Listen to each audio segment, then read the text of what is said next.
असा नाज़रीन, कुछ अर्सा पहले हमने रूडा जो रावी अर्बन डेवलपमेंट अथॉरिटी है उसका प्रोजेक्ट रिवर रावी फ्रंट जो है उसके ऊपर एक तफसीली वीडियो बनाई थी।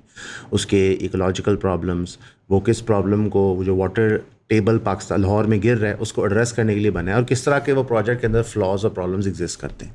वो वीडियो आप लोगों ने देखी, पसंद भी की और वो अपेरेंटली ताकतवर हलकों तक भी पहुँची। इनफैक्ट वो रूडा डिपार्टमेंट के लोगों ने भी देखी। उसके बाद उन्होंने एक सरप्राइजिंग चीज़ की और हमारे लिए सरप्राइजिंग इसलिए था कि हमारा और गवर्नमेंट का रिलेशनशिप ये है कि अगर आप उन पर तनकीदी वीडियो बनाते हैं तो फिर आप पे क्रैक डाउन करते हैं। तो रूडा ने हमारे पे क्रैक डाउन नहीं किया, उन्होंने एक्चुअली हमें दावत दी कि आप रूडा के दफ्तर आएँ और हम चाहेंगे कि आप हमारा भी इंटरव्यू करें ताकि जो कंसर्न्स आपने रेज़ किए अपनी वीडियो में हम उनको आंसर कर सकें। इसके लिए उन्होंने हमारी मुलाकात आबिद लतीफ़ साहब से कराई जो director PR communications and climate change है, यानी कि वो जनरल कम्युनिकेशंस अदारे की और उसके क्लाइमेट चेंज के एस्पेक्ट को हैंडल करते हैं। काशिफ कुरैशी साहब से कही जो कमर्शियल और बिज़नेस के हेड हैं, यानी कि जो कमर्शियल सेल्स और वेंचर्स वहाँ पे हो रहे हैं उसके इंचार्ज हैं। और तीसरी उन्होंने हमारी मुलाकात करवाई नादिया ताहिर साहिबा से जो डायरेक्टर एनवायरनमेंट है। हमने ज़िम्मेदारी समझी कि हम तीनों के इंटरव्यू करें और तीनों के इंटरव्यूज़ आपको अनएडिटेड प्रेजेंट करें। अनएडिटेड से मुराद है कि जो जो हमने सवाल जवाब उनसे पूछे, जो कंसर्न्स हमारे थे, जो हमने पहली वीडियो बनाई है, वो सारे के सामने मुकदमे के तौर पे उनके सामने रखते हैं। हमारा काम नहीं है फ़ैसला करना, काम है आपका कि जो उनके जवाबात हैं वो आपको सेटिस्फाई करते हैं कि नहीं। अगर वो आपको सेटिस्फाई करते हैं तो फिर रूडा आपके नज़दीक एक बेहतर प्रोजेक्ट है और होना चाहिए। अगर वो नहीं करते तो फिर हमारी जो पहली रिकमेंडेशन थी सरकार को कि आप प्रोजेक्ट को रिविज़िट करें, रीथिंक करें और रीवाइटलाइज़ करने की कोशिश करें। तो आज थोड़ा सा आपको पेशेंटली देखना पड़ेगा और ये इंटरव्यूज़ तफसील में सुनने पड़ेंगे। सर, लाहौर की हिस्ट्री के अंदर इतना बड़ा प्रोजेक्ट किसी ने अंडरटेक नहीं किया। पानी का जो क्राइसिस है वो हमने बड़ों से सुनते आ रहे हैं कि लाहौर का वाटर टेबल गिरी जा रहा है, पानी का फुकदान है, पानी में वो खैर कह रहे हैं आर्सेनिक भी आ गए, लेकिन वो पर्टिकुलरली रूडा का डिपार्टमेंट नहीं है। तो रूडा ने अंडरटेकिंग ली है बराज की। The barrage itself separate from let's say the real estate ventures associated है, उसका क्या पर्पज़ है और क्या टाइमलाइन है बनने की? जी देखें, रूडा ने जो खाली रिस्पॉन्सिबिलिटी ली है वो बैराज की नहीं ली, बल्कि रूडा ने अगर आप देखें तो एक कम्प्रिहेंसिव कॉन्सेप्ट है कि अगर आपने you want to make a city by the river, तो that city first of all has to address all the pathological problems of the river which river is facing right now. The river Ravi is the most polluted river, the poisonous river, जो भी आप इसका नाम ले लीजिए in the world. अच्छा, उसका अब ये रूडा से पहले से है, रूडा तो 2021 में आया। अब ये क्यों है? 11 ड्रेनेज नाले हैं जो आके रावी में गिरते हैं। इन 11 ड्रेनेज नालों में ड्रेनेज के लिए बने थे, लेकिन इसके अंदर अब जो शहर का सीवेज है, जो फार्मास्यूटिकल वेस्ट है, जो इंडस्ट्रियल वेस्ट है, यानी केमिकल वेस्ट, इंडस्ट्रियल वेस्ट, वो सारी की सारी इसमें आ रही है। तो so it's a very poisonous mix of everything. So it has biological toxins, it has chemical toxins, it has even elementary toxins, it has BOD, it has COD, it has all type of diabolical concoction. So once you have everything, ये सारा का सारा दरिया में आ रहा है। जब ये सारा दरिया में आ रहा है तो किसी भी फॉर्म की लाइफ इज नॉट पॉसिबल। कोई इक्वेटिक लाइफ तो दूर की बात, इवन कोई माइक्रोबिक लाइफ भी पॉसिबल नहीं है दरिया के अंदर जब ये सारी चीज़ें आ रही हैं। जब ये रूडा का कॉन्सेप्ट आया जी, तो क्योंकि आपने दरिया पे एक शहर बनाना है तो उसका सबसे पहले आपको दरिया का ये मसला हल करना, और दूसरा मसला जैसे आपने कहा कि वाटर टेबल का था। अब जो ट्रेडिशनली ये होता है कि ज़मीन में नीचे जो मॉर्फोलॉजी है उसके नीचे यानी जो अंडर स्टोरी है हमारी, उस अंडर स्टोरी में डीप एक्वाफर्स होते हैं और शैलो एक्वाफर्स होते हैं। जो शैलो एक्वाफर्स हैं वो तो फ़ौरन आप जो हम हैंड पंप से भी और 30-40 फुट के बाद से जो पानी बोर करके निकालते हैं, that is a shallow aquifer. और वहाँ पे जो कंटेंट है प्योरिटी का वो थोड़ा कम होता है। डीप एक्वाफर में आप 300, 400, anything beyond 200 feet is a deep aquifer and the beyond. अच्छा, अब जब लाहौर में पानी कहीं पे तो अब 500 foot, 600 foot, 400 foot, even 700 foot पे चला गया है। वहाँ जाके नीचे आर्सेनिक की कुदरती लेयर आ गई है, क्योंकि नीचे रॉक की आर्सेनिक की लेयर है, क्योंकि ये बिकॉज ये जो है ये माउंटेन्स के बाद हिमाचल प्रदेश और जम्मू की पहाड़ियों के बाद का पहला प्लेन है, तो नीचे यहाँ पे सारी आर्सेनिक की लेयर है because of the tectonic activity which took place thousands of years ago. तो अब जब एक्वाफर आप चार्ज नहीं करेंगे तो आप आर्सेनिक तक पहुंच जाएंगे। कुछ जगहों पे आर्सेनिक का भी इशू आ रहा है, कुछ रिपोर्ट हुआ कुछ बच्चे जो हैं उनके दांत ब्लूइश ब्लैकिश होना शुरू हो गए, which is the typical sign of arsenic poisoning. जी, तो अब इसका मतलब है कि आपको रिवर को रिचार्ज करने के लिए कुदरती, और ये बारिश से नहीं होता क्योंकि बारिश में बहुत सारा पानी रन ऑफ हो जाता है और वो रिवर में नहीं आता, वो और ड्रेनेज सिस्टम से कहीं आगे पीछे निकल जाता है, मेटल रोड है आगे पीछे चला जाता है, या वो सक इन हो जाता है ज़मीन के अंदर, लेकिन वो रिवर की इन एक्वाफर्स में बहुत कम आता है। वो एक्वाफर्स जो हैं वो सिर्फ रिवर से ही रिचार्ज होती हैं, क्योंकि वो नीचे जो सारी लिंक्ड हैं डीप एक्वाफर्स, वो एक इससे कैनाल सिस्टम आप कह लें जो नीचे रिवर के साथ लिंक्ड है, जो सदियों से बह रहा है और सदियों से वैसे चल रहा है। तो जो रूडा का कॉन्सेप्ट ये है कि जब रूडा ने पहले तो ये 46 किलोमीटर का है, इसको आप 3 हिस्सों में डिवाइड करें, 3 फेजेस हैं। पहले फेज पे 16 किलोमीटर के बाद पहला बैराज बनना है, जिसमें ये 16 किलोमीटर की एक लेक बनेगी, 16 किलोमीटर लंबी। अच्छा, इस 16 किलोमीटर लेक जो है इसकी जो रिवर ट्रेनिंग की जा रही है वो 1 किलोमीटर चौड़ा है और 19 to 20 फीट डीप है। अच्छा, इसमें अब ये किस बेसिस पे है, क्योंकि रिवर तो आपको पता है जो रिवर्स होते हैं वो तो कहीं 2 किलोमीटर चौड़े होते हैं, कहीं 3 किलोमीटर होते हैं, कहीं 4 किलोमीटर। एक नेचुरल पाथ होता है उनका एक फ्लड प्लेन होता है और साथ एक उनका पाथ होता है। सो एक्चुअली ये रिवर डाटा लिया गया 1000 रिपीटेड ईयर का, जिसमें ये पता चला कि 5,60,000 क्यूसेक जो मैक्सिमम यहाँ पे पिछले 1000 साल में सैलाब आया था, उसकी बेस के ऊपर कैलकुलेट किया गया। तो ये और उसको प्लस रख के 5,80 लाख 5,80,000 क्यूसिक के ऊपर बैराज और उसके जो पीछे क्रीक है वो डिज़ाइन की जा रही है, एंड प्लस दैट। अच्छा, उसमें जो क्रीक के अंदर अब जो पानी आएगा जो फर्स्ट फेज के अंदर वो 50 बिलियन गैलन्स होगा जो आएगा। अच्छा, उससे और वो पानी सारे का सारा साफ होगा, एक्वेटिक लाइफ के लिए होगा। सवाल ये पैदा होता है कि जो नाले आ रहे हैं उनका क्या होगा। तो जो पहले पोर्शन के अंदर 3 ये ड्रेनेज नाले हैं जो पहले पोर्शन में यानी पहले 16 किलोमीटर में रिवर के अंदर गिर रहे हैं, तो उन तीनों के साथ जो है वो वाटर ट्रीटमेंट प्लांट लगाए जाएंगे, जिसमें से एक के ऊपर काम शुरू हो गया है। एक वाटर ट्रीटमेंट प्लांट पे काम स्टार्ट हो चुका है। जी, काम स्टार्ट हो गया है, उसकी फिजिबिलिटी हो गई है, जगह का तयन कर लिया गया है, और अब उसके जो ऑर्डर्स और मशीनरी और किस मोड पे लगना है वो हमारी इंजीनियरिंग ब्रांच उस पर काम कर रही है। वो दैट इज ऑलमोस्ट उसका काम अब शुरू होने वाला है प्रोक्योरमेंट फेज में। प्रोक्योरमेंट फेज पे जी। तो इस तरह से जो रिवर में गंदे पानी आने का मसला था वो पहले पोर्शन में हो जाएगा। उससे ये होगा कि एक्वेटिक लाइफ वापस आ जाएगी। अब एक्वेटिक लाइफ जो है वो या तो रीवाइल्डिंग से वापस आएगी, यानी खुद उसमें आपको वो स्पीसीज जो यहाँ की थी डालनी पड़ेंगी, या वो दोबारा से रिबाउंड कर जाएंगी, जो रिजुविनेट होगा तो वापस आ जाएंगी, क्योंकि जो इससे साइफन से ऊपर है वहाँ वो थोड़ा एग्जिस्ट करती हैं। जैसे वो ब्राउन टर्टल भी वहाँ एग्जिस्ट करता है, वहाँ पे मरीन जो टाइप्स ऑफ फिश है वो भी एग्जिस्ट करती है, और भी स्पीसीज एग्जिस्ट, तो वो नीचे आ जाएंगी जब नीचे भी पानी साफ होगा। यहाँ पे सर एक क्वेश्चन है मेरा कि ये जो हमने डाटा बनाया 1000 ईयर्स का, ये किसने बनाया? ये डाटा हमारी जो हाइड्रोलॉजी डिपार्टमेंट है उन्होंने ये डाटा लिया फ्रॉम कंसल्टेंट, उन्होंने हायर किया, इंटरनेशनल कंसल्टेंट हायर किए। एक नीदरलैंड का था, आपको पता है कि Netherlands is leading entity in this hydrology पूरी दुनिया में, बिकॉज वो खुद पूरे का पूरा कंट्री सबमर्ज्ड है ऐसे ही, और they know how to actually play with the hydrology of not only river but ocean also.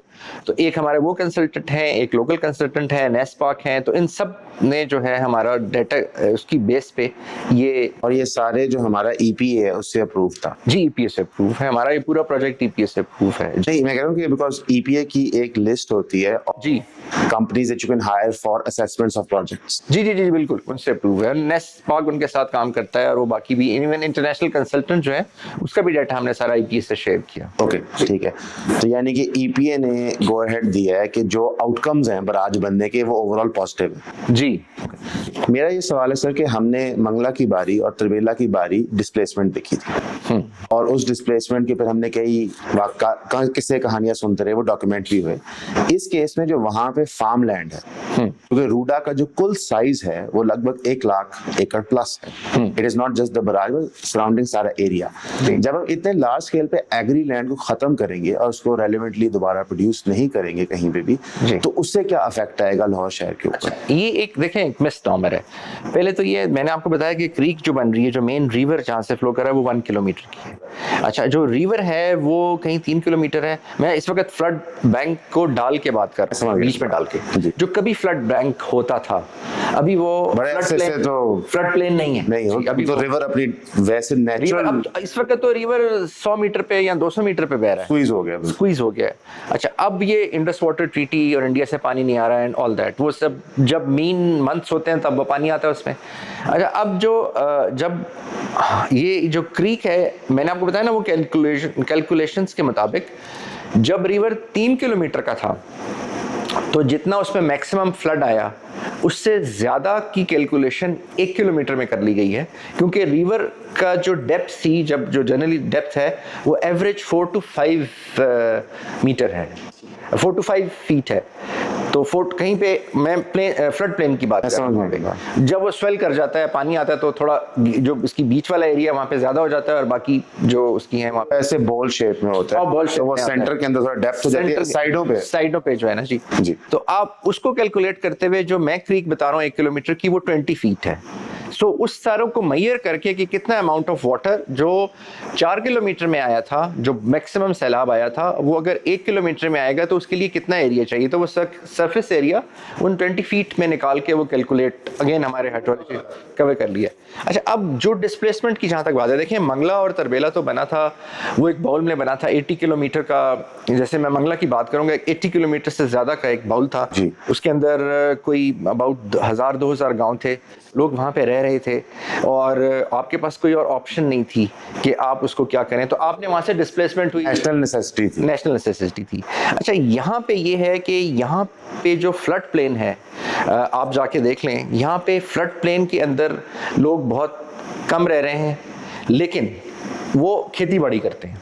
अच्छा, टोटल जो गांव हैं जो आते हैं रूडा के एरिया के अंदर, वो 54 हैं। अब रूडा ने ये भी किया है कि किसी भी गांव को डिस्प्लेस नहीं किया जाएगा, बल्कि उनको वहीं पे भी मास्टर प्लान के अंदर शामिल कर लिया, उनको मॉडल विलेज बनाया जाएगा, जिसका एक विलेज, पहला विलेज नत विलेज, ऑलमोस्ट उसमें हमने सीवरेज का काम कर लिया है, उसमें अब डिस्पेंसरी बन रही है, उसमें गेट्स बन रहे हैं, उसमें अब गलियाँ कुछ पक्की हो रही हैं, अभी कंप्लीट नहीं हुआ लेकिन आप जाके देख सकते हैं, वहाँ पे काम शुरू हो गया। इसी तरह बाकी 54 विलेज में भी डिस्प्लेसमेंट नहीं होगी।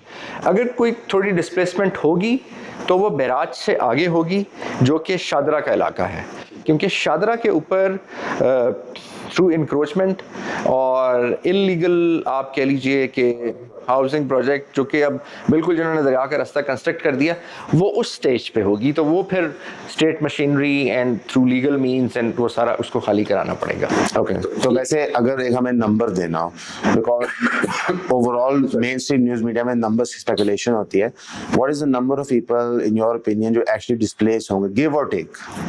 मैंने कहा ना कि एक तो जो विलेजेस हैं, अगर आप वो तो मॉडल विलेजेस बनेंगे, राइट, और अगर आप नंबर की बात करें तो वो शादरा में कुछ होंगे, मैं एग्जैक्ट नहीं बता सकता, बट नॉट मच, क्योंकि ये वो उस तरह की कंसंट्रेशन, क्योंकि we are interested in the creek, in the river, जो उस रिवर के रास्ते में तो बहुत कोई पॉपुलेशन नहीं है, लेकिन शादरा के जो होंगे मैं एग्जैक्ट नहीं कह सकता, may be that's fine. I mean, मैं नहीं चाहता कि आपको ऐसी चीज कहते हैं which turns out to be untrue, but we're saying it is something which is very small because I don't know exactly क्या फिगर होगी, लेकिन very small।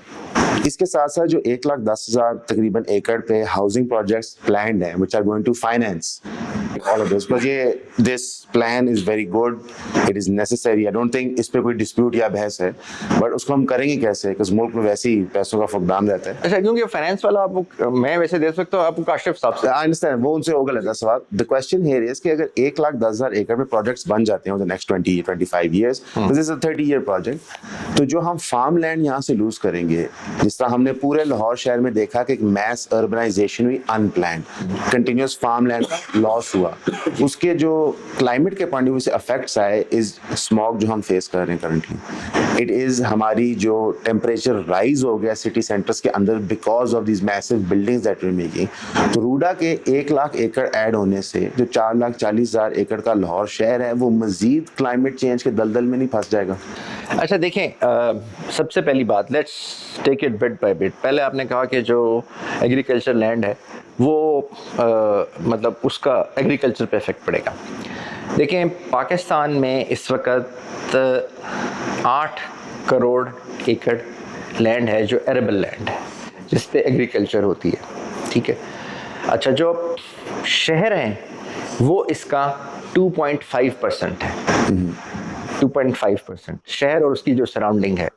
अच्छा, हम अब जो शहर हैं उनके इर्द गिर्द ग्रोथ हो रही है, क्योंकि क्योंकि आप जो बंदा शहर में आना चाहता है वो शहर की फैसिलिटीज़ एंजॉय करना चाहता है या उसको अवेल करना चाहता है। मैं चलें एंजॉय नहीं कहूँगा, अवेल करना चाहता है, क्योंकि उसका बेसिक राइट है, नेसेसिटी है। उसको एजुकेशन चाहिए बच्चों के लिए, उसको एयरपोर्ट चाहिए, उसको हॉस्पिटल चाहिए, उसको यूनिवर्सिटी चाहिए, and so on and so fourth. तो उसके लिए जब शहर ने एक्सपेंड होना है तो ये आपके पास 2 ऑप्शन है। एक तो शहर को किसी भी तरफ बढ़ने दें अनकंट्रोल्ड, जिसको हम जिंजर ग्रोथ कहते हैं या अनकंट्रोल्ड ग्रोथ कहते हैं, या आप स्प्रॉल कह लें। अच्छा, या आप फिर ये है कि आपको पता है कि शहर बढ़ना है तो आप उसको कंट्रोल करें और एक डिज़ाइंड और एक प्लान्ड तरीके से हो जो कि इकोलॉजिकली फ्रेंडली हो। अब ये कैसे? देखिए, जो आप जिस एरिया की बात कर रहे हैं ये तो मैक्सिमम एरिया फ्लड प्लेन का है। फ्लड को हमने कंट्रोल कर लिया by making a creek and promenades और उस रिवर को ट्रेन करके। जो बाकी एरिया बचा एक्चुअली वो जो 1.5-2 किलोमीटर, क्योंकि ये जो बाकी पीछे चला जाता है ये तकरीबन इससे जहाँ से क्रीक बनेगी इससे 3 से 4 किलोमीटर पीछे पूरा ये होगा रूडा। बहुत पीछे तो नहीं होगा, बहुत डीप तो नहीं है, बिकॉज ये रिवर के साथ साथ है सारा। जी। तो वो जो एरिया है, एक तो वो पहली फ्लड प्लेन था, वहाँ पे जो थी वो लैंड वो वाली थी जिसमें लोग अपनी एग्रीकल्चर के साथ एडिशनल चीज़ें लगा दिया करते थे, जैसे कि किसी ने कोई सब्ज़ी लगा दी, किसी ने कोई चीज़ें लगा दी। वो बहुत अच्छा लैंड नहीं था लेकिन उसमें वो डाल दिया करते थे और वो एरेबल के तौर पे यूज़ होता था। एक तो वो बहुत ज़्यादा लॉस नहीं है। दूसरा ये कि जो अगर हम ये कहें कि जी हम शहर, क्योंकि हम यहाँ पे एग्रीकल्चर को लॉस होगा तो हम शहर की कंट्रोल ग्रोथ ना करें बल्कि अनकंट्रोल ग्रोथ होने दें, वो तो होगी। क्योंकि अगर आप पेरी अर्बन एरिया डिसाइड नहीं करेंगे तो ये अर्बनाइजेशन को आप कहीं पे भी कंट्रोल नहीं कर सकेंगे, क्योंकि पहले ये वाला किनारा आबाद होगा, फिर उसके बाद उससे अगला किनारा आपका तो शहर का जो आपकी जो अर्बन फ्रंटियर है वो आगे शिफ्ट करता जाएगा। तो रूडा तो एक्चुअली उसको डेलिनेट कर रहा है। रूडा तो एक्चुअली उसके साथ, और ये पूरी दुनिया में हो रहा है, पूरी दुनिया में हुआ। बाकी सारे रिवर के साथ आप देखें, फ्रांस में शहर बना, लंदन में शहर बना, सिंगापुर में बना, इंडिया में इवन 16 सिटीज जो हैं वो रिवर के साथ बन रही हैं। गो के वो छोटी हैं, इतनी बड़ी नहीं है, कहीं पे 5 किलोमीटर का रिवर का बेड है जिसको कंपैरेटिवली रूडा इस पूरे जोन के लिए बहुत बड़ा प्रोजेक्ट है। इट्स नॉट जस्ट पंजाब के, पूरे जोन के लिए बहुत बड़ा है। पूरे जोन के लिए। यहाँ पे मेरा एक सवाल था कि हम हमेशा इसको बाइनरी में देखते हैं कि जी या हम कंट्रोल्ड सिटी ग्रोथ करें या अनकंट्रोल तो होनी ही होनी है। एक थर्ड ऑप्शन भी है जो फॉर सम रीजन ज़्यादा डिस्कस नहीं होती, वो ये है कि क्या पंजाब में मल्टीपल लाहौर शहर नहीं होने चाहिए as oppose to one Lahore शहर। तो फॉर एग्जांपल हमने देखा है कि पाकिस्तान में since the time of partition to now एक ही मेजर सिटी बनी है इस्लामाबाद, और वो भी आप समझे कैपिटल है। हम मेजर सिटीज डेवलप करने में सक्सेसफुल नहीं हुए। इनफैक्ट इंटरकनेक्टिविटी बिटवीन सिटीज सबसे ज़्यादा शायद अच्छी पंजाब में है बाकी सूबों की बनस्बत। हाउएवर कोई भी लाहौर के इक्विवेलेंट शहर हम 70 साल में नहीं बना सके। अगर हम साउथ में डेवलप कर लेते तो बहुत सारी जो हम माइग्रेशन देखते हैं वो ना होती। It also takes the same amount of time. अगर 30 साल लगेंगे रूडा के प्रोजेक्ट को इंशाल्लाह बनने में, तो रफली that's also that amount time एक सिटी स्टेट को बनाने में लगते हैं। तो उस तरफ गवर्नमेंट की तवज्जो नहीं जाती। लेकिन एक तो सबसे बड़ी चीज़ है कि शहर इवॉल्व होते हैं, शहर आप बना नहीं सकते, शहर इवॉल्व होते हैं। अच्छा, जब आपने शहर बनाना है तो आपने वो जो एवोल्यूशन का प्रोसेस है उसका आपने माइक्रोकॉस्म क्रिएट करना है, आपने उसको कंप्रेस करना है। ठीक है। अच्छा, अब देखें, जब पाकिस्तान का कैपिटल कराची से शिफ्ट करना था तो देयर वर डिफरेंट साइट्स। एक जो साइट थी वो बक्कर के करीब सेलेक्ट की गई, एक जो आपको पता होगा एक जो साइट थी वो अटक के पीछे भी सिलेक्ट की गई, एंड फाइनली व्हाई इस्लामाबाद का एरिया सिलेक्ट किया गया क्योंकि ये उस वक्त जंगल था और इट वाज इतना कोई मतलब लग रहा था कि ये कोई मुनासिब एरिया नहीं है, लेकिन इसलिए कि एक और शहर इसके साथ आबाद था। सो एक शहर के साथ ऑलमोस्ट एक एक्सटेंड करना शहर जो था वो आसान था। मैं ट्विन सिटीज बन गई बेसिकली। ट्विन सिटीज बन गई। अच्छा, अब आपने एक शहर अनप्लैंड है जो कि पिंडी है, आपने उसके साथ प्लैंड इस्लामाबाद जो है वो कर दिया। अब आप अगर किसी और जगह पे, आप बिल्कुल सही कह रहे हैं, आइडियली तो ऐसे होना चाहिए कि शहर जो है वो कहीं, लेकिन वहाँ पे फिर कनेक्टिविटी का इशू, वाटर का इशू। आप फॉर एग्जांपल चकवाल के पास एक शहर, या इन जो हमारी ये हिंटरलैंड है, या ये बिटवीन चकवाल और जो है ये जो हमारा वो है जी भेरा, समथिंग लाइक दैट, अगर आप वहाँ पे कोई एक नया शहर करते हैं, सो वहाँ पे फिर आपको एक कनेक्टिविटी का इशू होगा, आपको पानी का इशू होगा, आपको वो जो एक शहर के इवॉल्व होने के साथ चीज़ें आती हैं वो वहाँ पे नहीं होंगी, तो आपकी जो कॉस्ट है वो बहुत ज़्यादा बढ़ जाएगी। आई थिंक वो उस कॉस्ट को देखते हुए, इन कंसिडरेशन का ख्याल करते हुए, और फिर इसीलिए हमारे जो सारे शहर हैं उनके साथ मशरूम ग्रोथ हो रही है। लेकिन आप उसको जब तक कि नया शहर नहीं बनता, या ऐसा आपके पास वो रिसोर्सेज नहीं होते कि आप डेजर्ट में भी एक शहर बना लें, लोग तो मुल्क तो डेजर्ट में भी शहर बना रहे हैं, लोग तो सऊदी अरब तो न्योम सिटी जो है इन वो तो बहुत सारी हदीसें सच कर रहे हैं जी, बहुत सारी हदीसें सच कर रहे हैं। लेट्स नॉट गो देयर, लेकिन वो बिल्कुल ऐसा कर रहे हैं। हाँ जी, वो रेगिस्तान को बकायदा ग्रीन, लेकिन हमारे पास आई थिंक हमारे लिए बहुत मुश्किल है जी, क्योंकि देखें जो बाकी सिटीज भी हैं उनका प्रेशर ज़ाहिर है लाहौर के ऊपर है, तो आप कुछ भी ना करें तो यहाँ पे तो ग्रोथ होनी है, तो क्यों ना उसको साइंटिफिकली, और जब जो इश्यूज हैं, फॉर एग्जांपल जो क्लाइमेट का इशू है, अगर एक नया शहर क्लाइमेट के इशू को एड्रेस कर रहा है, मसलन रूडा के अंदर जो है वो इट विल बी, जो मास्टर प्लान के मुताबिक the complete city will be all renewable based, ठीक है। इसके अंदर जो ग्रीन एरिया है वो 30% होगा। ये मास्टर प्लान कैसे है? when we say dystopia, ये this is the plan. When we say green area 30%, what does that mean in health? That means that जो बिल्डिंग के साथ से जो ग्रीन एरिया छोड़ा जाएगा, पार्क्स होंगे, ग्रीन बेल्ट्स होंगी, और विद इन दी हाउस जो ग्रीन एरिया, ये सारा कैलकुलेट करके एक्यूमुलेटिव फॉरेस्टेड एरिया कितना होगा? फॉरेस्टेड एरिया अभी रूडा के अंदर 9 फॉरेस्ट हैं, अच्छा, और इनको भी बढ़ाया जा रहा है, और इनके अंदर भी जो है ना प्लांटेशन हो रही है। सो ये सारा कुछ मिला के मिक्स जो है, जो एज पर मास्टर प्लान, वो अराउंड 30% बनता है, जो कि किसी भी नियर डेवलपिंग जगह का नहीं है। Okay, so I think as far one more question, जो वहाँ पे पोस्ट हम अज्यूम करते हैं अल्हम्दुलिल्लाह सारा प्रोजेक्ट बन जाता है, जब हम रिवर रावी के फ्लो को कंट्रोल करेंगे और उसकी हम शेप भी थोड़ी चेंज कर रहे हैं इन दिस प्रोसेस, जब हम पानी इवेंचुअली ओपन करते हैं तो पोस्ट रिवर शेप चेंजिंग के जब वो डाउन जाता है तो उससे इरोजन ज़्यादा तेज़ी से होती है, तो उसके इक़दाम हम क्या करेंगे ताकि रिवर रावी डैमेज कॉज ना करे अपने सदर्न पार्ट में? देखें, ये आप जो बात कर रहे हैं ये थर्ड बैराज से आगे आएगी, यानी जब ये पूरा कंप्लीट हो जाएगा, तो अब एक तो ये है कि जो नॉर्मल जो लीन मंथ्स होंगे उसके अंदर जो है वो जो इसकी ड्रेनेज होगी नेचुरल, वो 1000 क्यूसिक से ज़्यादा नहीं होगी, क्योंकि ऑलमोस्ट 1000 क्यूसिक इसके अंदर, 1000 से 2000 क्यूसिक इसके अंदर आ रहा होगा और 1000 निकल रहा होगा, ताकि वो जो इसको साइकिल चाहिए नेचुरल इरेशन का और इसकी जो इकोलॉजिकल हेल्थ के लिए रिवर की, वो आता रहे। अब ये मसला होगा उस वक्त जब आता है बरसात का मौसम, तो बरसात के मौसम में जिस तरह ये सारी लेक हैं ये वैसे ही मैनेज होंगी जैसे कि डैम्स या बैराजेस मैनेज होते हैं, यानी कैलकुलेट करते हुए कि कितना पानी आ रहा है रिवर के अंदर फ्रॉम इंडियन साइड, तो यहाँ से इस लेक को खाली किया जाएगा बिफोर दैट। सो वो खाली सिस्टमेटिकली किया जाएगा as per the principles of hydrology, कि इतना ना हो कि एक बहुत वेव जनरेट होके आगे जा रही है, यानी बरसात शुरू होने वाली है तो लेक फॉर एग्जांपल अगर 80% पे है तो उसको 50% पे ले आए या 40% पे ले आए over a period of time, Aahista Aahista, और जब पीछे से जितना पानी आ रहा है तो फिर आप उसको मेंटेन करें।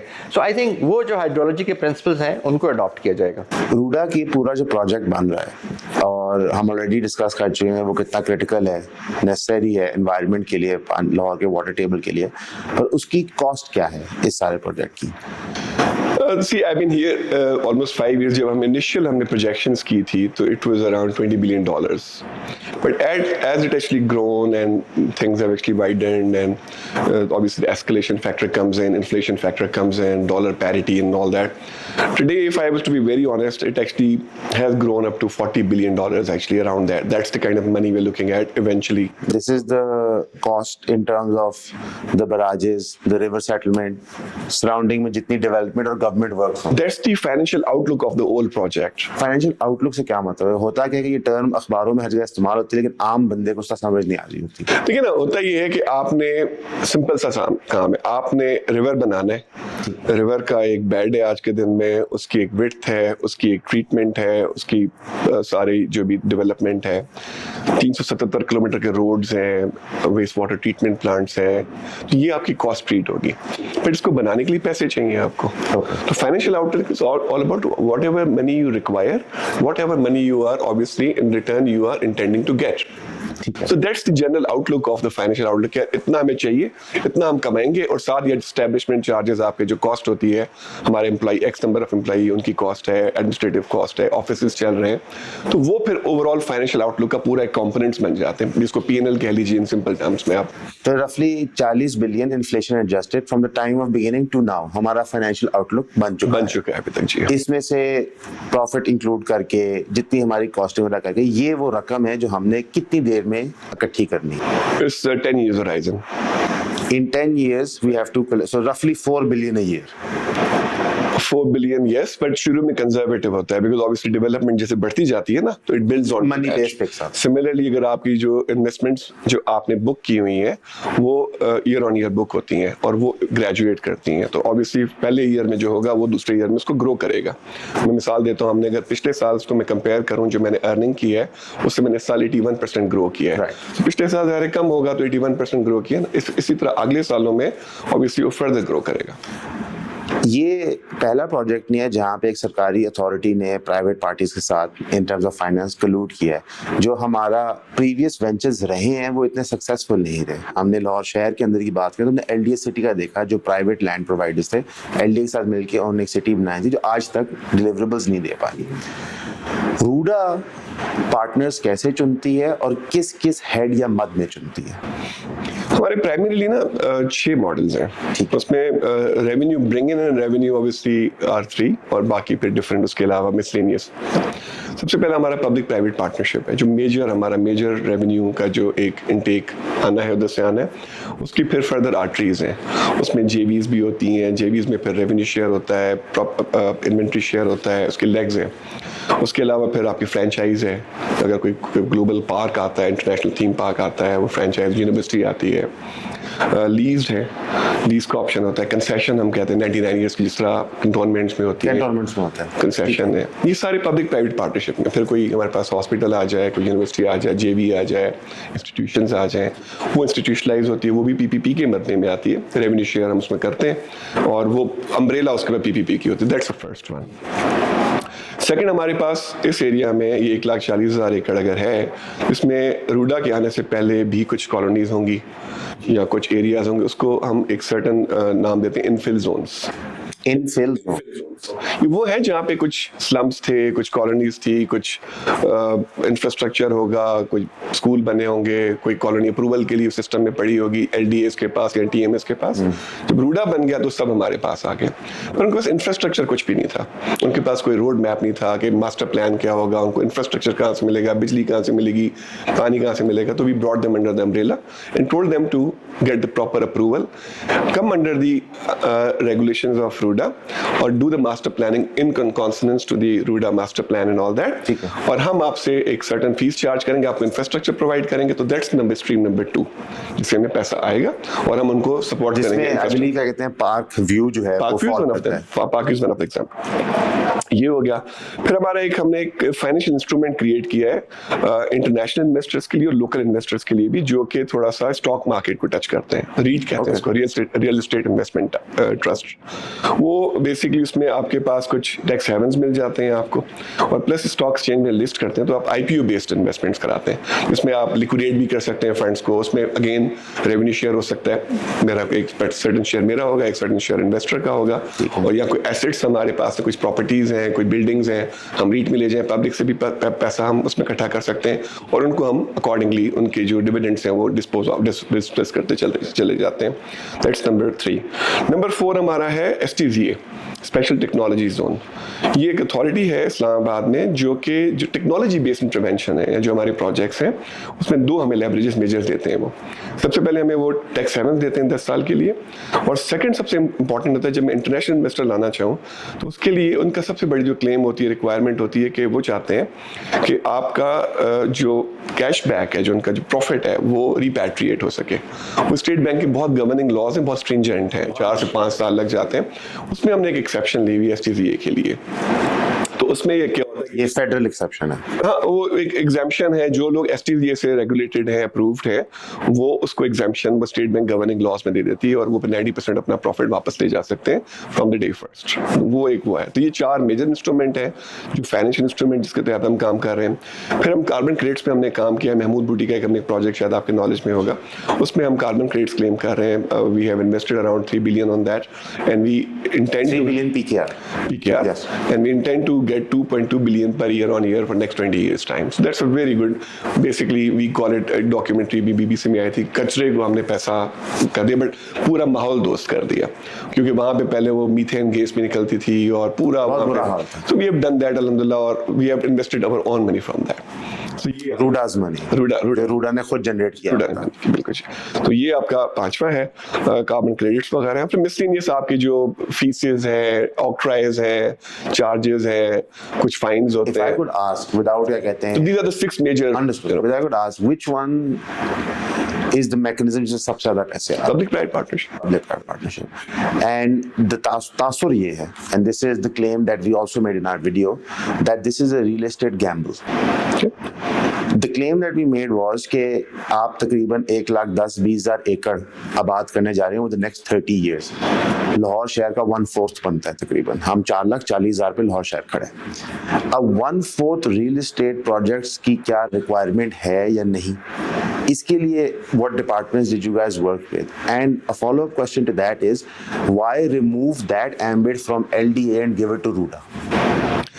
देखिए, ये जो प्रोजेक्ट शुरू हुआ था 2014 में, तो ये ओरिजिनली LDA के एम्बिट में था, बट जब later on people have realised the complexity of it, they would understand कि इसकी complexity is much greater and larger than it could possibly otherwise be done by the LDA, because nothing against them, but it's more of the conventional way of doing things. This is a new city coming up, it's the city is a complete district now being coming up, and इसमें जो cause है ना वो बहुत बड़ा है। It's not about the development. So actually थोड़ा सा समझना ही पड़ेगा कि एक्चुअली ये शहर नहीं बनाना था। उस पर भी मैं आता हूँ कि शहर क्यों बन रहा है, बट एक्चुअली ये जो है ना रिवर को रिजुवेनिएट करना था, ठीक है, और वो इसलिए था कि रिवर जो है is actually depleting, water is depleting in Lahore, 54 to 500 feet पे टेबल पे चला गया, वो भी पॉइजनस है, तो we don't have the water, we can't get the water from Jhelum tomorrow, ठीक है, so we eventually will be literally done for the day. It will become another Karachi like situation. Absolutely. I come from Karachi, so I understand exactly, you know, but over there I can buy a container for 8 to 10,000 rupees. Yes. यहाँ पे it's not possible, it's going to be very expensive, so it's not possible. तो main वो था। इसके अलावा ये जो मैंने इनफिल जोन का जिक्र किया कि मुख्तलिफ colonies up to 37% of this area was already occupied by this illegal colonies and all that. तो हमने उनको भी रेगुलराइज करना था, रेगुलराइज करना था और अंडर द एम्बिट लाना था। That's the way how we look at. दुनिया भर में जहाँ जहाँ डेवलपमेंट्स होती हैं, शहर बनते हैं, उनकी सर्टन एज होती है, उनका इंफ्रास्ट्रक्चर होता है उस पॉपुलेशन को लेने का, उसकी ट्रांसपोर्टेशन को लेने का, उसके कंजेशंस को, उनके तमाम मामलात को। Lahore was done there at the rate of, आप सोचेंगे आपकी पॉपुलेशन ग्रोथ है 2.54% और 3% आपके एडजॉइनिंग जो टाउन बैठे हैं लाहौर के, वो आते हैं लाइफस्टाइल के लिए, एजुकेशन वो के लिए, रिसोर्सेज यहाँ से यूज कर रहे हैं। 5.54% eight the rate of 14 million की पॉपुलेशन पे आप बैठे हैं, 15 मिलियन की, उसके ऊपर आप लगा लें 6% तकरीबन रफली क्या पॉपुलेशन ग्रोथ है, उसको लाहौर में तो अभी सकत नहीं है कि उसको फर्दर ले सके, तो we had to do this adjoining city जो दुनिया भर में फिनोमेना है। प्लस हमने रिवर को भी कभी कैपिटलाइज नहीं किया। आपके दुनिया के जो मेट्रोपोलिस टाउन्स हैं, लंदन है, पेरिस है, I have worked there, Malaysia है, सिंगापुर है, इन्होंने हमेशा रिवर को कैपिटलाइज किया। हमने तो रिवर को छोड़ दिया हुआ था, रिवर तो है ही कुछ नहीं हमारा, तो रिवर को भी कैपिटलाइज कर रहे हैं। रिवर के पास अब ऑप्शन क्या था कि आप बजाय ये कि आप IMF जाएं या वर्ल्ड बैंक जाएं, गवर्नमेंट से ये पैसे लें, जो कि हमारे पास पहले ही ऑलरेडी इतना प्रॉब्लम है, हमने एक इनोवेटिव मॉडल, जो कमर्शियल मॉडल आर्किटेक्ट किया कि we will not get any funding from the government, we will self sustain it. So today is the 5th year, I been here for 5 years, we have not got a single penny from the government. the beginning. Yeah, I've been here for ever since. पहले 2 महीने के बाद में आ गया था। तो मतलब कहने का ये है कि हमने वो सस्टेन किया है। We have the X number of employees, we have offices, we have administrative expenses, we have never got a single penny. मुझे बताइए कि कौन सा गवर्नमेंट का प्रोजेक्ट जिसमें गवर्नमेंट फंड नहीं करती और वो प्रोजेक्ट चलता है? LD सिटी तो नहीं चला, कोई भी। I don't want to name anybody, I'm just saying. The reason But that's not the way it works, ना? because वो डायरेक्टली एक हाउसिंग प्रोजेक्ट है, जी, right? This is also a housing project raising finances to build up a Raj. Absolutely. Is it That's fair the to say? main, हाँ, it is absolutely, हाँ। तो वो जब आप कहते हैं ना कि वो जो गिमिक्स की बात करते हैं, तो जो आप मार्केट रेपुटेशन देखिए या जो लोगों से बात करेंगे, इन्वेस्टर्स के पास अगर जाइए, जो इन्वेस्टर अभी तक हमारे पास आ चुके हैं या आ रहे हैं, हमारा मुद्दा ये होता है कि यार डेवलपमेंट करें आप, और जो रेवेन्यू शेयर करें ताकि एक विन विन प्रपोजिशन क्रिएट करें। जो हमारी यहाँ पे टीम है, जनरली उनका जब आप बैकग्राउंड देखेंगे तो they come from hardcore corporate background, commercial background, जहाँ पे वो उनसे उस बात के करते हैं कि यार okay, you know what, you have to build this city for us together and you make your good money, we make our good money and we plough it back to the Who river. is giving oversight to the sales tactics and the way sales are being done by your private partners? For example explain, LDA के अंदर LDA का एक cell होता है जो observe करता है कि इश्तेहार किस चीज का लग रहा है, वो अप्रूव्ड है कि नहीं, उस पर वो एक्शन लेता है, नोटिस देता है, फिर नैब ऑपरेट करता है। तो in RUDA, because it's a separate authority, who is looking after this? So हमारा बिल्डिंग कंट्रोल डिपार्टमेंट है और development department, DNBC we call it, वो ओवरसी करते हैं इलीगल डेवलपमेंट्स को, और जो सेल है उसको मॉनिटर मेरा department, one of my department called sales department and business development department, वो ओवरसी करता है। और उसमें कॉन्ट्रैक्ट्स में हमने जो है ना मैकेनिज्म बिल्ड किए हुए हैं, जिसमें ओवर सेलिंग को हमने रूथलेसली डिस्करेज किया है, और उसमें हम सिक्योरिटी प्रेस ऑफ पाकिस्तान का डॉक्यूमेंट इस्तेमाल करते हैं। तरीका ये होता है कि आप मेरे पास आइए कि मैंने प्रोजेक्ट करना है 100 एकड़ पे, 200 एकड़, 1000 एकड़ के ऊपर, हम आपका मास्टर प्लान आपको बोलेंगे, मास्टर प्लान करें, ये हमारे अम्ब्रेला है इसकी अर्बन गाइडलाइंस की, इसको फॉलो करना है, इंजीनियरिंग गाइडलाइंस की, ये आपने फॉलो करनी है। आप मेरे पास आएंगे, हम आपको टाइम देंगे कि यार अपना मास्टर प्लान बना के ले आइए, आप जब अप्रूव हो जाएगा, जिस तरीके से भी ये 6 मॉडल जो मैंने बताए, आप आगे, उसके बाद वो अर्बन प्लान जो बनेगा आपका, वो हो जाएगा हमारे urban in house urban planning team and nest park के पास, वो उसको अप्रूव करेंगे, उसमें हमें निकल आएगा 1000 प्लॉट निकलता है। 1000 प्लॉट का मैं आपको पेपर दे दूंगा, यार ये 1000 प्लॉट का पेपर है, और उसमें से 25% शायद मैं रख लूं पहले अपने पास, के इससे ज्यादा नहीं आपको दूंगा, 750 दे दूंगा। कुछ प्लॉट्स आप मॉर्गेज करेंगे, मॉर्गेज कर लेंगे, तो वो 750 का आप बेच सकते हैं। उसमें जो मेरा रेवेन्यू शेयर है वो मुझे एस्क्रो के थ्रू मिल जाएगा। फिर फाइनेंशियल हैंडलिंग का भी ये नहीं कि कैश डेवलप, क्योंकि FATF के तहत हमारे काफी कवानीन हम उनको चेंज हो गए, तो उस वजह से हम उसको स्ट्रिक्टली फॉलो करते हैं। यहाँ पे कोई कैश हैंडलिंग नहीं है, लिटरली एनीथिंग और everything, even I don't take a cheque for the finance, I take a PO। ठीक है, PO आता है, डायरेक्ट बैंक में डिसबर्समेंट होती है, PO आता है। तो वो जितना भी है वो एस्क्रो के थ्रू, JV अगर हमारी बनी हुई है तो उसमें एस्क्रो के थ्रू पैसा आना है। वो बैंक जो कंसर्न बैंक है, वो एस्क्रो एजेंट है, वो डिसाइड करता है विद द एल्गोरिथम्स जो उसमें डाली हुई है रेवेन्यू शेयर के, उसमें पैसे आएंगे, जो उसके पैसे होंगे उसके पास जाएंगे, जो मेरे पैसे होंगे मेरे पास आएंगे, मैं डेवलप करूंगा, आम पब्लिक को दूंगा, उनसे मैं डेवलपमेंट फंड लूंगा, जो डेवलपमेंट की कॉस्ट है चार्ज करूंगा। Does NAB have purview here? Yeah, they oversee everything. So for example, NAB है anti-corruption है, they look into that. For example, if normally ये होता है कि covering real estate frauds, तो the first advice we give people is, listen, if there's a large number of reasons that हुआ है, you write a letter to NAB and you present things to them and you go through that mechanism. So I just want the audience to know that option exists here as well. Obviously, government oversight create कर रही है, but अगर कोई bad faith में act कर रहा है, so you still have रवायती कानूनी रास्ते that you can go. Because what happens often is कि जब एक नई अथॉरिटी बनती है तो everyone assumes कि the end all be all, especially given the fact कि आप लोगों ने अपना कानून ऐसे डिवाइस किया, it's very hard to sue you. आप सिविल लिटिगेशन इतनी आसानी से रूडा के खिलाफ नहीं कर सकते। वन ऑफ द रीजन जो सरकार ने दिया था ये था कि हम अपना काम रुकवाना नहीं चाहते। हाउएवर सिविल लिटिगेशन नेसेसरीली इसलिए होती है because जब इतनी बड़ी बॉडी मूव करती है तो वो छोटे क्रम्स की परवाह नहीं करती। ठीक। And one of the problems जो वहाँ पे लोकल विलेजेस रिपोर्ट कर रहे हैं कि जो लैंड प्रोवाइडर्स हैं declaring themselves to be RUDA officials या एसोसिएट विद रूडा, वो क्लासिक रूथलेस टैक्टिक्स ले रहे हैं ज़मीनें खरीदने के लिए।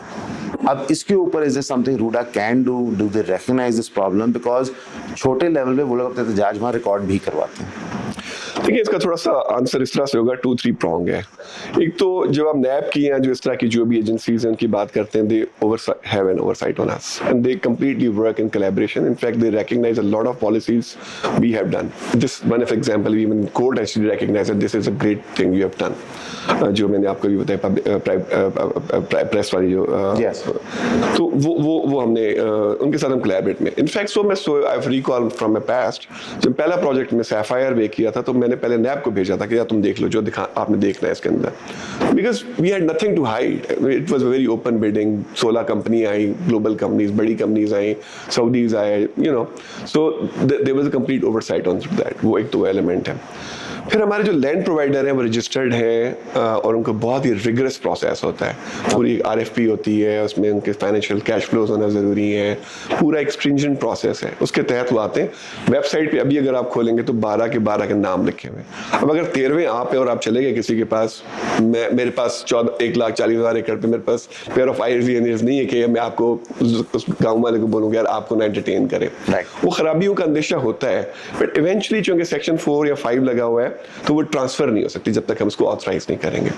उस वजह से वो काफी कंट्रोल्ड होता है कि वहां पे इवेंचुअल ट्रांसफर या इवेंचुअल जमीन बाइंग सेलिंग नहीं हो सकती, क्योंकि रिस्पेक्टिव डिप्टी कमिश्नर्स को थ्रू दी SMBR ऑफिस ये इंस्ट्रक्शंस दी गई हैं कि वहां पे ट्रांसफर नहीं, जब तक कि अगर कोई स्कीम आती है या कोई स्कूल है या कोई चीज, उसकी अप्रूवल रूडा ही करेगा जी। तो वो उसके ऊपर काफी ओवरसाइट वो भी हमने रखा। 37% एरिया पे ऑलरेडी कोई ना कोई चीज हुई भी थी, वो ये उसको हम अप्रूव उसको हम रेगुलराइज कर रहे हैं। बाकी जहां तक जो लोगों के मामलात हैं उसके लिए हमारे पास एक वन विंडो ऑपरेशन भी है। उसके पास हमारा अपना कस्टमर का कमर्शियल का एक प्रॉपर एक प्लेटफॉर्म है। लोग आते हैं, अपने कंसर्न्स रेज करते हैं, हम उनको मिटिगेट करते हैं। उसकी टीम है प्रॉपर कस्टमर सर्विसेज की, which reports into one of my director. So this office that we're sitting in, does it have a public face or just like a back-end office? नहीं. This is a corporate office, but then we have adjacent other offices where the land team sits, engineering team sits, and other team sit. But my office, commercial department, and the department has a public interface as well. So they come in upstairs, and then they have a complete desk over their customer services desk, headed by a deputy director who manages everything for them. Right. Okay. What is your idea? How long will we see actual people living in that zone? Because what happens in Pakistan is, and I would like to preface it ताकि to be fair to the question, Pakistan के अंदर projects पहले बनते हैं, बिकते पहले हैं, उन पे ट्रेडिंग पहले होती है, रिहाइश उनमें अगले 30 साल पे आती है। सही राइट। मैंने खुद अपने करियर के स्टार्ट में कुछ ऐसे प्रोजेक्ट्स बेचे हैं जो अब जाके उनमें 10-12 साल बाद थोड़े घर बनना शुरू हुए। सो रूडा के अंदर realistically speaking when will it be like? So हमने जो पहला प्रोजेक्ट जब लॉन्च किया था जिसका नाम है चहार बाग, और उसके बाद सेकंड प्रोजेक्ट चहार बाग इनक्लेव, और अभी हमने एक डाउनटाउन भी शुरू किया हुआ है। चहार बाग इनक्लेव एग्जैक्टली 2.25 साल पहले लॉन्च हुआ था, और आज अगर आप जाएंगे तो 551 वहाँ पे प्लॉट है, उससे एक ऊपर फाइल नहीं बिकी है। 551 प्रिसाइसली मुझे याद है, और 19 कमर्शियल प्लॉट है, 2-4-5 रह गए हैं, बाकी सब वो भी बिक गया। डेवलपमेंट अगर आज आप जाइए तो 92 से 93% डेवलपमेंट हो चुकी है। 77 घरों का पोजेसन हमने देना शुरू कर दिया हुआ है, और कंस्ट्रक्शंस पे शुरू है, कमर्शियल इंटरवेंशंस पे भी शुरू है, और रेजिडेंशियल पे भी शुरू है। तो वो 2-2.25 साल में आई कैन क्लेम कि हमने डिलीवर कर दिया है। एंड मैं ये भी क्लेम करता हूँ कि जी वो वाहिद प्रोजेक्ट होगा लाहौर का जिसपे ओन भी चल रहा है, जबकि प्राइस भी हमने उसकी डिसेंट रखी थी, बिकॉज हाई एंड है काफी। उसमें you know vertical interventions up to approximately 25 stories as well. Okay. Yeah. So it's a very high end project, और वो उसकी डेवलपमेंट कंप्लीट है। ब्लैक टॉप आज मुझे कहेंगे कमर्शियल मैंने खरीदना है, ब्लैक टॉप दे दूंगा यार, कल से कंस्ट्रक्शन शुरू करते हैं। सो दैट्स ऑल रेडी, उसकी तमाम infrastructure everything is all set. Gate नहीं लगाया, बाकी लोग लगाते हैं गेट, अंदर कुछ नहीं होता। हमने कहा नहीं यार, अब गेट नहीं लगा रहे, आपको पूरा हमने डेवलपमेंट करके दे दिया। सिमिलरली जो इनक्लेव है, हमने को 8 महीने पहले लॉन्च किया था, उसकी कोई 25-26% डेवलपमेंट कंप्लीट है, एज पर स्केड्यूल चल रही है। So that gives us the confidence कि जो जो चीजें हमने प्रोजेक्ट्स अपने लॉन्च किए हैं वो इन टाइम कंप्लीटली, और इसका ऐसा नहीं है, उसमें कैमरास हमने लगाए हुए जो मूविंग कैमरास होते हैं वो पूरा उसको रिकॉर्ड कर रहे होते हैं। रिवर पे हमारा एक प्रोजेक्ट चल रहा है, it's approximately 9 kilometre at one side, 6.5 kilometre other side, जो रिवर को ट्रेन कर रहे हैं, स्ट्रेटन कर रहे हैं। उसके पिछले 1.25 साल का मुझे कैमरा आप रिकॉर्ड देखना चाहेंगे तो नजर आएगा आपको पूरा कि क्या development So you are mapping it digitally as well. Completely mapping it. जो भी वहाँ पे ऑपरेटर्स हैं उनको वो मैंडेट किया गया कि वो मैप करके दिखाएंगे, and we report it on the all the ये जो हमारे जो फेसबुक है, लिंक्डइन है, उसके ऊपर हम रिपोर्ट करते हैं week on week, month on month. मेरी marketing team always report it, so you can lively, you can clearly see it कि what's going on. So nothing is hidden. You go there, you can figure it out, you can see it what's going on. So हर चीज चल रही है। Road हम एक 15 kilometre का अभी river की तरफ बना रहे हैं, उसकी अगर आज जाएंगे आप तो वहाँ पे FW मोबिलाइज हो चुका है within a week time, और वो काम कर रहे हैं। So it's nothing in air, everything is very tangible. Chaharbagh is a Ruda project or is a private partnership? Okay, so जो हम पहले JVs की बात कर रहे थे ना, JVs में ये होता है कि डेवलपमेंट जो है या रूडा की जमीन होगी या JV पार्टनर कोई लाया होगा और डेवलपमेंट हम करेंगे, तो that becomes indigenously RUDA's project. Okay. We sell it. I have got a sales team which report into me. They sell it through the 115 partners we have in Lahore and Karachi and Islamabad and elsewhere. They sell it, and we have in Dubai. State agents registered with you. That's right. Okay. And again through a very stringent process. And we have even in UK, we have in Middle East also, we have a GCC as well. They sell it over there to expatriates and all that. So we have a very clear process in that. ये हमारे indigenous projects हो गए। जो दूसरे आप फरमा रहे हैं वो हमने पब्लिक प्राइवेट पार्टनरशिप में कंसेशन पे या मुख्तलिफ और जो मैंने आपको तमाम मोडालिटीज बताई उसके तहत हमने बेचे हुए हैं। So Chaharbagh is an indigenous project. It's indigenous project. Okay. Yes. Right. So will there be, do you think, and this is obviously not a policy decision, in your opinion, एक फर्क होगा between a indigenous project and a partnership project? So indigenous project is indigenous project. Ruda's completely self-owned with the revenue share with obviously partners and all that, or on complete. Chaharbagh is purely our own. Nobody else is there. The land is yours, the construction is yours, the delivery is yours. Yes. But उसमें हमने ये किया कि हमने इसको laboratory के तौर पे ट्रीट किया, हमने कुछ मॉडलिंग वहाँ पे डिफरेंट मॉडल्स किए, ठीक है, और वहाँ पे हमने JV भी करके देखा और अच्छा सक्सेसफुल रहा वहाँ पे, पर मोस्टली बेचा है हमने वहाँ पे। जो तो है बाकी जो प्रोजेक्ट्स है पार्टनरशिप में हमारी responsibility, we are a partner, तो हम we own that shared risk and shared responsibility as well. So वो तो रहेगी, और हम उसको फुली ओन करते हैं, फुली ओवर वॉच करते हैं। कॉन्ट्रैक्चुअल ऑब्लिगेशन काफ़ी स्ट्रिंजेंट होती है ताकि वो कोई मामला रूडा बिकल नेगेटिवली रिफ्लेक्ट ना करें। और जब हम सिलेक्शन ऑफ द पार्टनर्स करते हैं, they have to be good partners, like they are reputable, market में डिलीवरी उनकी है, उनका अच्छा नाम है, काम है, सारा कुछ। उसके बाद जो स्कीम्स हम अप्रूव करते हैं वो रूडा पार्टनर नहीं होते, वो रूडा अप्रूव्ड होते हैं, वो अप्रूव्ड होते हैं, और उसमें वो अप्रूवल जो प्रोसेस होता है वो काफी स्ट्रिंजेंट है। That was my next question.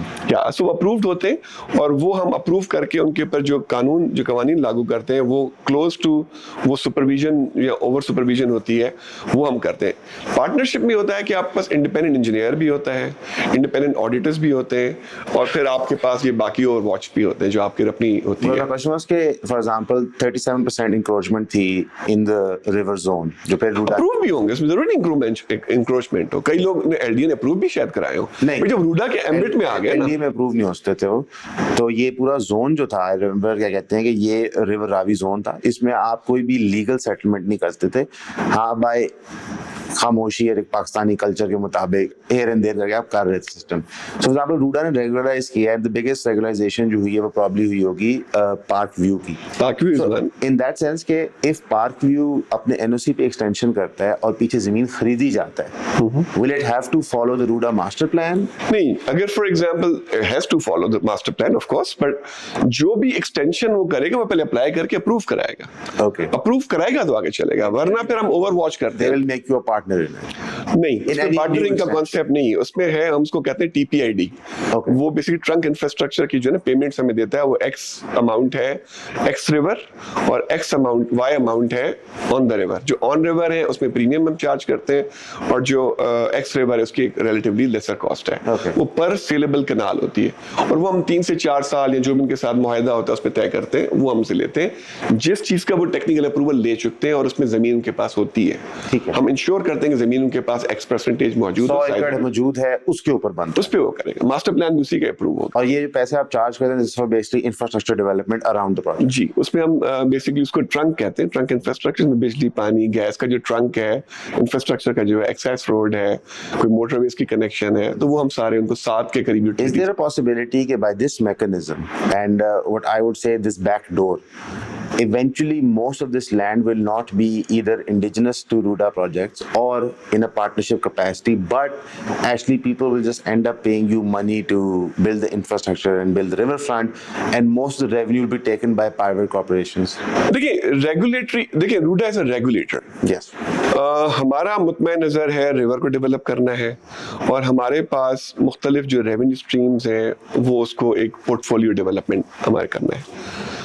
We can't really stick to one only option.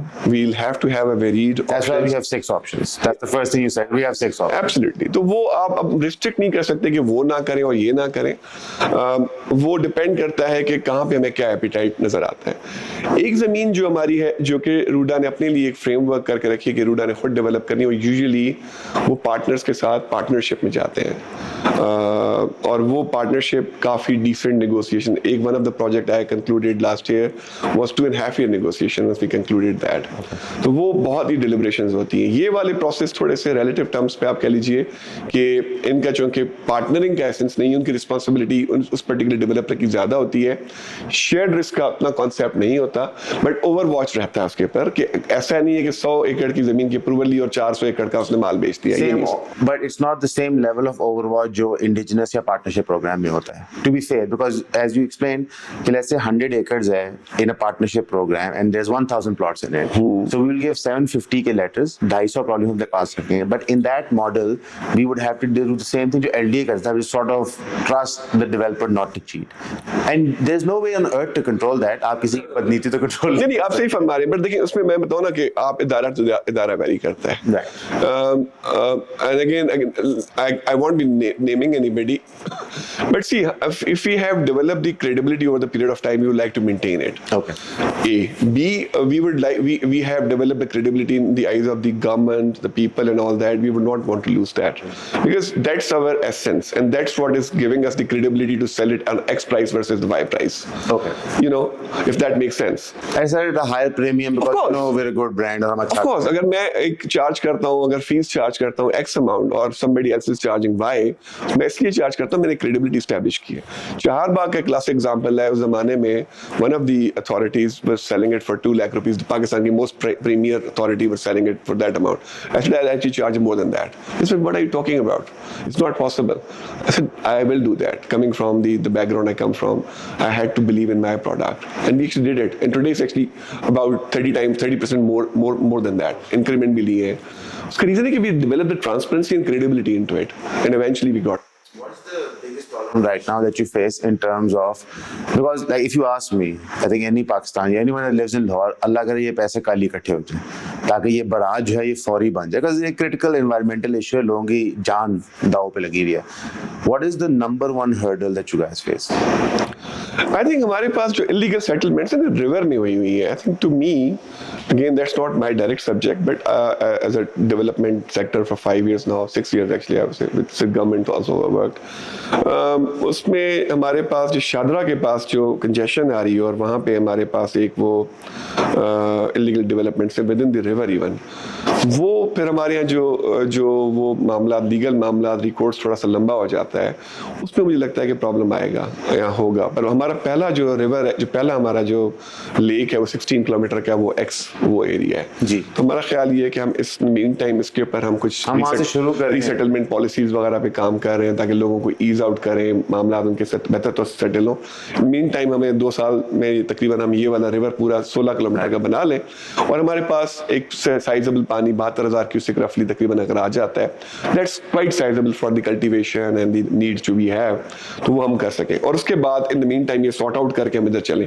But of the कफ मुझे जो याद आ रहा है कि I think this is gonna be one of the problem that you foresee. हाँ, उसका रीजन कॉस्ट नहीं है, it's not about money, it's more of money probably will be a problem as well, but more problem is the culture. We don't embrace the change management. हमारे generally जो है ना लोगों force करते हैं change को। तो एक अच्छी चीज हो रही है, आपके मुल्क के लिए हो रही है, एक शहर के लिए हो रही है, उसको चेंज को एक्सेप्ट करना चाहिए कि रिवर आपके लिए बन रहा है। कल को ये शादरा में पानी नहीं होगा तो फिर कहाँ से जाएंगे वो लोग? फायदा नहीं।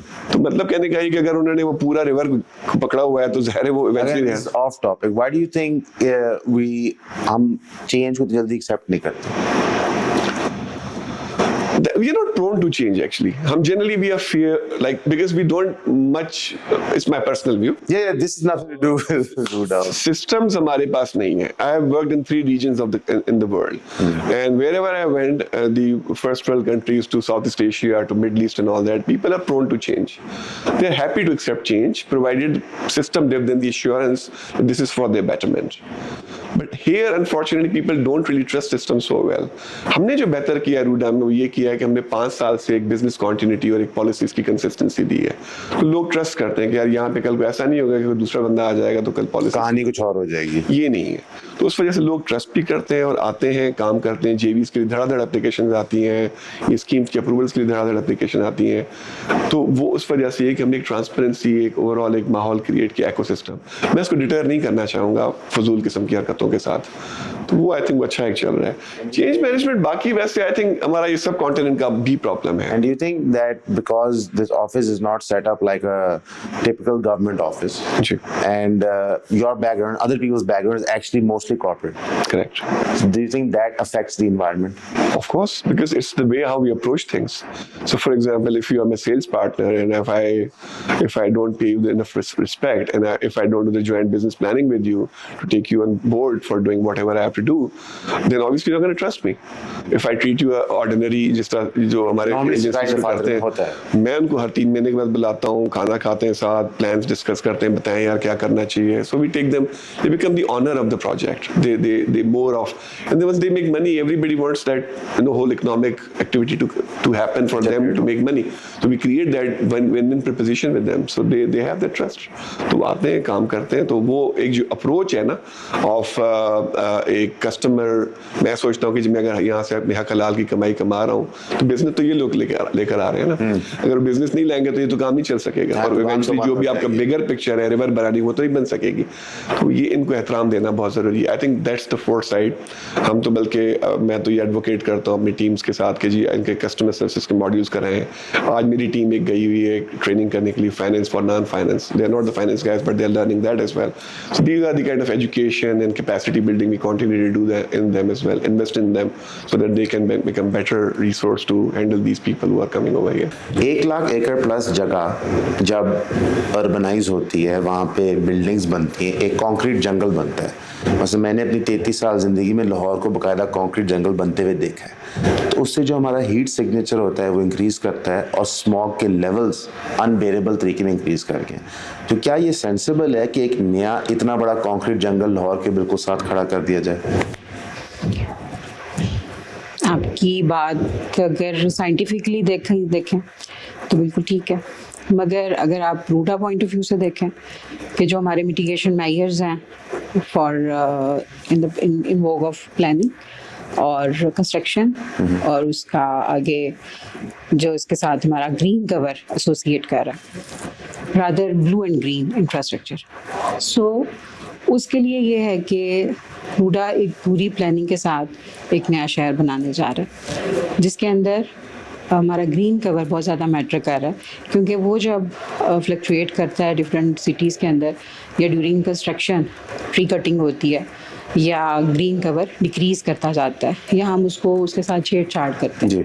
सो उसकी वजह से आप smog urban heat island effects देखते हैं, या और जो आप मॉनसून, या उसके अंदर वेदर सिविरिटी हम लोग एक्सपीरियंस जो भी कर रहे हैं, और ये सारा एक क्लाइमेट चेंज है जिसको पहले हम कहते थे और वेलकम करते थे, मौसम तब्दील हो रहा है, मौसम की तब्दीली, लेकिन अब वो एक मौसमी तब्दीली हो चुका है। सो दो एक डिफरेंट आपके पास टर्मिनोलॉजीज आती हैं। रूडा इसको मिटिगेट कैसे कर रहा है? एक तो हमारा जो ग्रीन कवर होगा वो मेंटेन रहेगा इन कोर्स ऑफ हाउसिंग सोसाइटीज़ जो नई बनेंगी, उनके अंदर 7% उनको इंश्योर करना है कि वो अपना ग्रीन कवर मेंटेन करेंगे। मैं आपकी बात यहाँ काटूंगा, ग्रीन कवर होता क्या है थोड़ा समझा दें। ग्रीन कवर एनी एरिया जिसमें कि ग्रीन बेल्ट शामिल है। अगर हम हाउसिंग सोसाइटी के अंदर बात करें, उसमें नेबरहुड पार्क्स आ जाते हैं, उसमें रेन पॉकेट्स पार्क्स आ जाते हैं, या एनी ग्रीन एरिया जो उसके अंदर एक एनहांसमेंट देता है। यानी कि फ्रॉम ग्रास टू ट्रीज जो भी चीज है वो उसको हम ग्रीन एरिया कंसिडर करते हैं, और 7% इंशाल्लाह हम उसको ग्रीन एरिया रखेंगे फॉर हाउसिंग सोसाइटीज।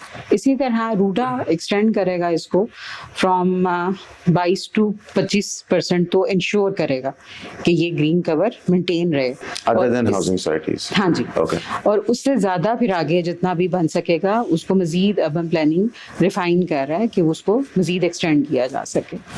सो इसके अंदर ये है कि हमारे पास फॉरेस्ट थे, रक झोंक पे हमने बहुत ज़्यादा काम किया, तकरीबन 200-250 एकड़ पे अभी तक हम उस पर प्लांटेशन कर चुके हैं, जिसमें इंडिजिनस प्लांटेशन शामिल है। एग्जिस्टिंग फॉरेस्ट को हम इंक्रीज कर रहे थे या नया फॉरेस्ट लगा रहे इंक्रीज कर इंक्रीज कर प्रोटेक्टेड फॉरेस्ट था हमारे पास, मोलनवाल के पास रकझोंक फॉरेस्ट है, वहाँ तकरीबन 200-250 एकड़ पे हमने प्लांटेशन की और इंडिजिनस प्लांटेशन वहाँ पे की गई।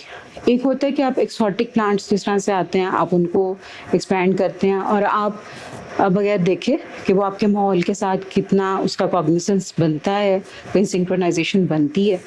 लेकिन यहाँ पे हमने इस चीज़ का ख्याल रखा कि वो प्लांट्स लगाए जाएं जो माहौल के लिए बेहतर हैं और आपका जो क्लाइमेट है जैसे लाहौर का उसके साथ वो मुताबिक रहे। यानी कि हमने सफेदे नहीं लगाए, एक दफा लाहौर शहर में लगाए गए थे। उसमें पाम्स भी शामिल हैं, आपको पाम्स हर जगह नजर आते हैं। सो उनके लिए ये एरिया मुनासिब नहीं है, सो इस चीज़ का बहुत ज़्यादा ख्याल रखा। उसमें PHA ने भी हमारे साथ काम किया, उसमें फॉरेस्ट डिपार्टमेंट ने भी काम किया। सो इस तरह से ये एनहांसमेंट, ग्रीन एरिया एनहांसमेंट चलती रही। अब नेक्स्ट देखते हैं अगर स्मॉग के लिए मिटिगेशन। सो एक पहली मिटिगेशन तो ये होगी कि आप अपना प्लांटेबल एरिया इंक्रीज करें। दूसरा अगर आप देखेंगे इंडस्ट्री है हमारे पास, और ज़्यादा जो स्मोक एमिटिंग इंडस्ट्री है वो ज़्यादा प्रॉब्लमेटिक है। और जो रूडा के पास इंडस्ट्री आई तो वो कोई रेगुलर इंडस्ट्री नहीं थी, रूडा ने उसको एक रेगुलराइज्ड जोन डिक्लेयर किया इंडस्ट्री के लिए। और उसके बाद फिर हमने उनके साथ मीटिंग्स वगैरह की, उनके साथ हमने चेक लगाने शुरू किए, और EPA भी इसके ऊपर काम कर रहा है पहले से, हमने भी फिर अपना एरिया टेक ओवर किया आहिस्ता आहिस्ता। सो उसका नतीजा ये निकला कि जो पोल्यूशन कंट्रोल टेक्नोलॉजीज थी इंडस्ट्री के अंदर नहीं थी, और जो रूडा एरिया के अंदर लगी वो ज़्यादा स्टील इंडस्ट्री है जो प्रॉब्लमेटिक है, जो स्मोक एमिटिंग इंडस्ट्री पे। सो पोल्यूशन कंट्रोल टेक्नोलॉजीज इस्तेमाल की गई वहाँ पे, और फाइन्स भी हुए, रातों को भी रेड किए हुए, दिन में भी रेड हुए। सो उससे काफ़ी सूरत हाल बेहतर है। अगर आप एक हालत देखते हैं कि रिंग रोड पे आप जाते हैं दिसंबर में या जनवरी के फर्स्ट 15 डेज़ में, तो जब आप वापस लाहौर आते हैं तो आपको लगता है कि हाँ मैं वाकई दुनिया में आया, लेकिन जब आप रिंग रोड पे होते हैं तो आपको लगता है कि पता नहीं मुझे तो कुछ नज़र नहीं आ रहा कि मैं किस सड़क पे जा रहा हूँ। सो ये हालात है। So but with continuous efforts of RUDA, EPA और तमाम वो इदारे जो इसके लिए काम कर रहे हैं, उनकी वजह से आपने इस साल देखा कि स्मॉग काफ़ी बेहतर हो गई अपने सीज़न के अंदर ही रहते हुए। 2024 में बात करें, स्टार्ट में 24 बहुत बुरा गुजरा, और लेकिन क्योंकि एक कॉन्टीन्यूस एफर्ट्स थी गवर्नमेंट ऑफ पंजाब की भी, साथ में रूडा की भी, सो वो इंडस्ट्री जो एक प्रॉब्लम चल रही वहाँ पे वो काफ़ी अब इम्प्रूव स्टेट में चली गई, जहाँ पे लोगों ने पोल्यूशन कंट्रोल टेक्नोलॉजी, स्क्रबर्स हैं, वेट स्क्रबर्स हैं और ड्राई स्क्रबर्स हैं, जो भी उनकी इंडस्ट्री को सूट करता है टेक्निकली वो वहाँ पे लगा रहे हैं। इसके लिए फिर वर्ल्ड बैंक की तरफ से भी लोगों को वहाँ पे बताया गया कि आप ये लगवाएं तो हम आपको लोन्स वगैरह भी देंगे। सो उसमें भी हमने उनके साथ काफ़ी मीटिंग्स वगैरह की और उनको काफ़ी अवेयरनेस इसके ऊपर दी। सो एक मिली जुली काविश भी रही, एक हमारी एक इंटीग्रेटेड डिपार्टमेंटल एफर्ट्स भी रही इसके अंदर, कि जिसके लिए हम एक ही गोल के लिए काम कर रहे थे कि किसी तरह स्मोक को नीचे लाया जाए। अब मेरा एक सवाल है, आज से 30 साल बाद रूडा बन जाता है, आबाद है, लाहौर शहर भी आबाद है, 1,10,000 एकड़ यहाँ पे रूडा के आबाद है और 4,40,000 लाहौर के आबाद है। आपके ख्याल से इन मेजर्स के बाद स्मॉग लेवल नीचे होगा, ज़्यादा होगा लाहौर शहर और इस पूरे जोन के अंदर? I am very much hopeful कि नीचे हो? के नीचे होगा, क्योंकि देखिए पहले होता है मसला कि जब आप प्रॉब्लम आइडेंटिफाई नहीं कर पाते, प्रॉब्लम आइडेंटिफिकेशन हो गई, हम पिछले 7-8 साल से इसको आइडेंटिफाई कर रहे हैं, फिर हम उसके मिटिगेशन के लिए काम करना शुरू किया कि इसकी क्या पॉसिबल मिटिगेशन मेजर्स हो सकती हैं, उनके ऊपर काम हो गया। फिर हमें पता चला कि व्हीकलर पोल्यूशन भी बहुत बड़ा फैक्टर है और इंडस्ट्रियल एरिया के अंदर जहाँ पे लोकलाइज्ड इम्पैक्ट्स बहुत ज़्यादा होते हैं, सो उसको मिटिगेट करना शुरू किया। सो अब आप अगर देखते हैं कि अभी भी मौजूद है स्मॉग, लेकिन उसका लेवल बहुत कम है, जो कि ह्यूमन हेल्थ के लिए उस तरह से उसको इम्पैक्ट नहीं कर रहा ह्यूमन हेल्थ को, जैसे कि दिसंबर जनवरी जिस स्मॉग की बुलंदी पे हम थे वहाँ के बेस पर तो अभी बहुत अच्छा है। 2000 AQI हमने देखा जो, और अब उन शहरों में देखा, इस्लामाबाद में देखा।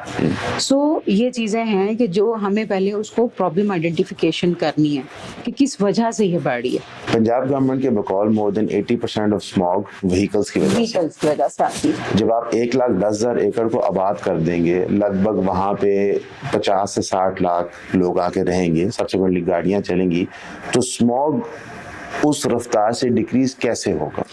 देखिए उसमें जो मैंने जैसे कि बताया कि अनचेक्ड इंडस्ट्री थी, उनके पास कोई एनवायरमेंटल अप्रूवल नहीं था। Environmental approval, if I can explain, तो एनवायरमेंटल अप्रूवल उसके बहुत सारे इश्यूज उसी एनवायरमेंटल डॉक्यूमेंट के अंदर एड्रेस कर देता है कि जिस नेचर की इंडस्ट्री है उसको मिटिगेट आपने किस तरह से करना है, जो भी वो पोल्यूशन क्रिएट करता है, बिकॉज आप उसके अंदर जो रॉ मटेरियल इस्तेमाल कर रहे हैं वो उसका आउटपुट जो भी एमिशन है आपके एयर में जा रहा है, वहीं से आप उसको आइडेंटिफाई कर सकते हैं कि मैं जो रॉ मटेरियल दे रहा हूँ तो उसी का सब्सिक्वेंट बाय प्रोडक्ट निकलेगा।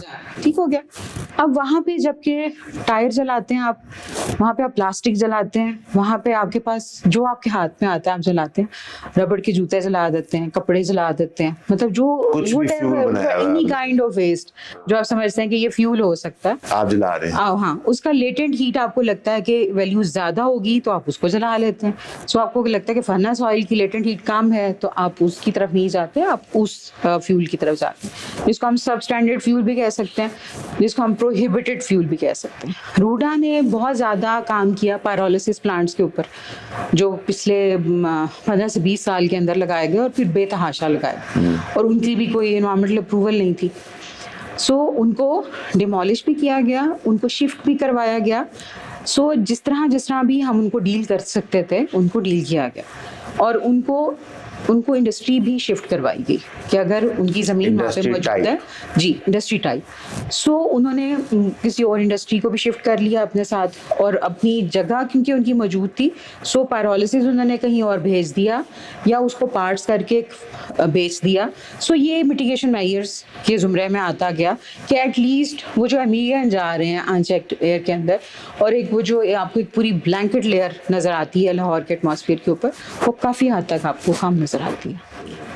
जो वहाँ पे इन्वायरमेंटल चेंज आएगा in terms of natural habitat, obviously वहाँ पे भी इस वक्त 1,10,000 एकड़ पे 100+ मुख्तलिफ स्पीशीज़ के जानवर एग्जिस्ट कर रहे हैं और 100+ स्पीशीज़ के दरख्त पौधे एग्जिस्ट कर रहे हैं।